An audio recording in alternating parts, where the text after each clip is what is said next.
Last week's overwhelming vote to change the Irish constitutional position on abortion is only the latest step in an island-wide revolution that has been ongoing for more than 25 years.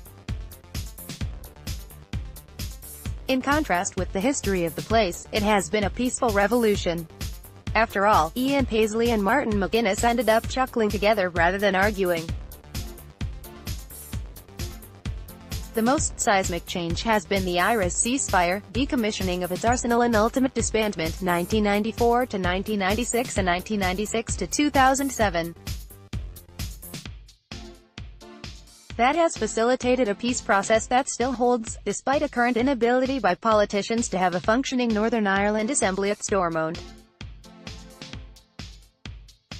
Following closely behind are the Irish Republic's introduction of divorce in 1995 and the passing of same-sex marriage legislation following another referendum in 2015.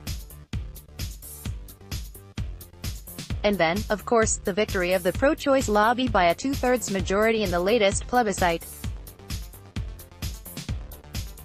No way back. There is now no way back to the socially conservative past, unless you are a certain type of Northern Ireland politician and are blind to anything but the past. There is a momentum for change that is turning into a political storm. With Brexit just around the corner, and all that may mean for the Irish border, or lack of it, Northern Ireland and the Republic of Ireland are never going to be the same again. This week, women have been marching on the streets demanding the legalization of abortion in Northern Ireland. On Sunday, Sinn Féin's deputy leader Michelle O'Neill, for the second time in a matter of weeks, called for a border poll, a referendum on whether or not the two parts of the island should be united again. Martin McGuinness, Michelle O'Neill and Arlene Foster pictured with Professor Raphael Bengoa, who told them of the need for fundamental health reform.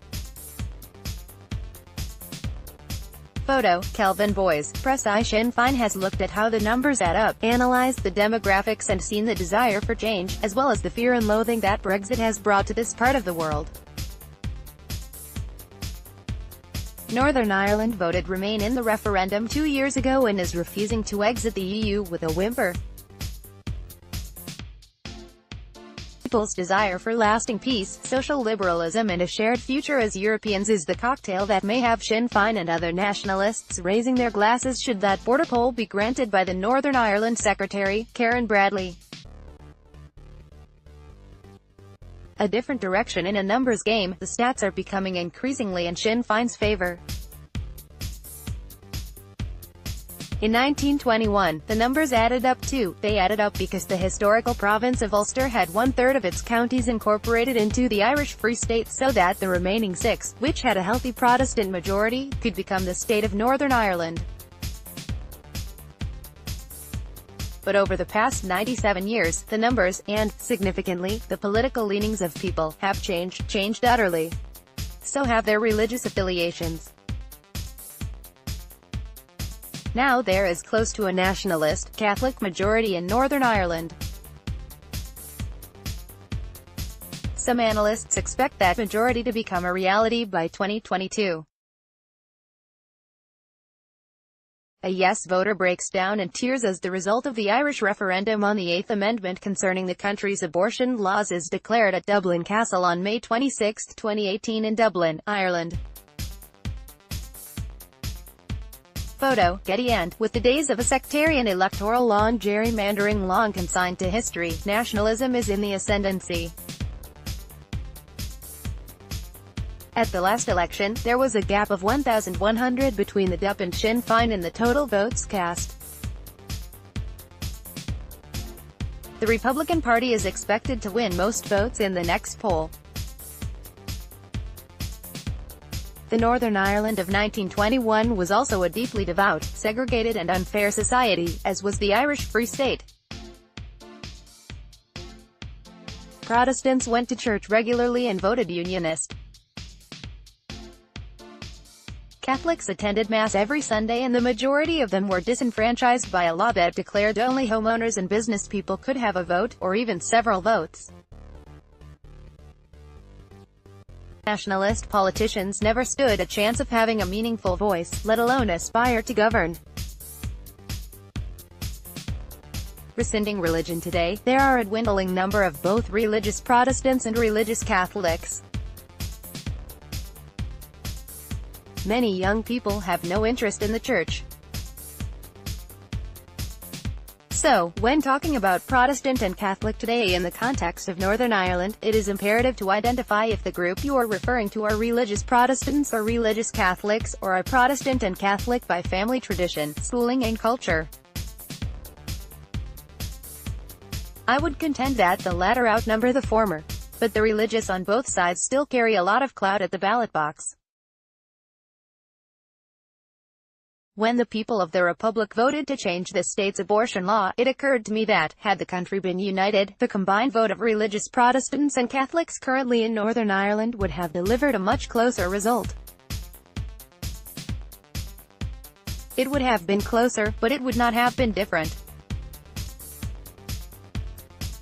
Taking all of the above into consideration and marrying it to the fact that the Republic is no longer a state dominated by the Catholic Church, it is liberal, young, pro-women's rights, multiracial, multi-faith, unquestionably secular in its governance and European, it is clear to see that a united Ireland would no longer pose an existential threat to Protestants of either religious faith or cultural connection. Tolerance of belief and acceptance of difference, once solely religious ideas, may actually help the various Irish churches to survive. Calling for change, the Nobel Peace Prize winner and lifelong pursuant of social, political and economic harmony between people of all faiths and none, John Hume, often said that, the country, the landmass, is not divided, it's the people who are divided. He would usually follow that up with, we must learn to spill our sweat together rather than spill our blood together. The guns have fallen silent, the bombs are no more, and the sermons from the pulpits of every denomination are heard by fewer and fewer ears. Members of the public celebrate at Dublin Castle after the results of the referendum on the 8th Amendment of the Irish Constitution, which prohibits abortions unless a mother's life is in danger. Photo, PA. Young Irish people on both sides of the border are on the streets calling for change again. But this time, they are as one, Protestant, Catholic and agnostic. Hume's vision of a different Ireland is closer now than ever before. Perhaps the biggest question that remains is, would the liberal South really want to take responsibility for the many ultra-religious Protestants and Catholics who reside in the North? Interesting times lie ahead. Illegal adoptions light was cast on another hidden corner of Ireland's history this week when the Taoiseach apologised to people affected by illegal adoptions.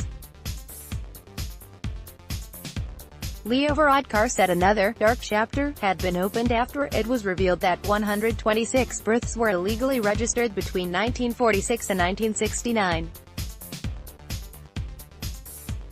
Ireland's Children and Youth Affairs Minister, Dr. Catherine Zappone, will launch an investigation into the cases, in which those affected may not know that their parents were not in fact their birth parents.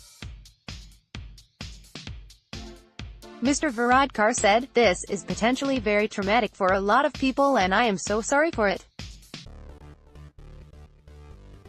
I hope that we can deal with this, not just as a government, but as politicians, in a way that is really sensitive because it must be." And Taoiseach Leo Varadkar greets Minister for Children Catherine Zappone as he arrives at Dublin Castle for the results of the referendum on the 8th Amendment of the Irish Constitution, which prohibits abortions unless a mother's life is in danger. Photo, PA. He added, "What was done was wrong. What was done robbed children, our fellow citizens, of their identity. It was a historic wrong that we must face up to."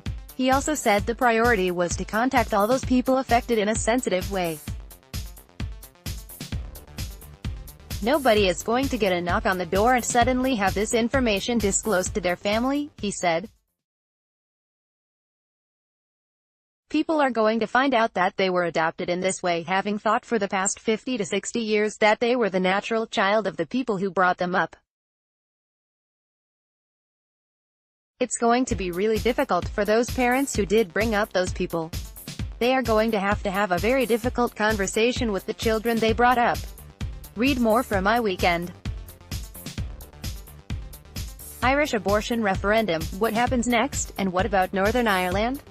Theresa May dismisses calls for change in Northern Ireland's abortion laws. Father of Savita Halappanavar, who died after being denied abortion in Ireland, speaks out.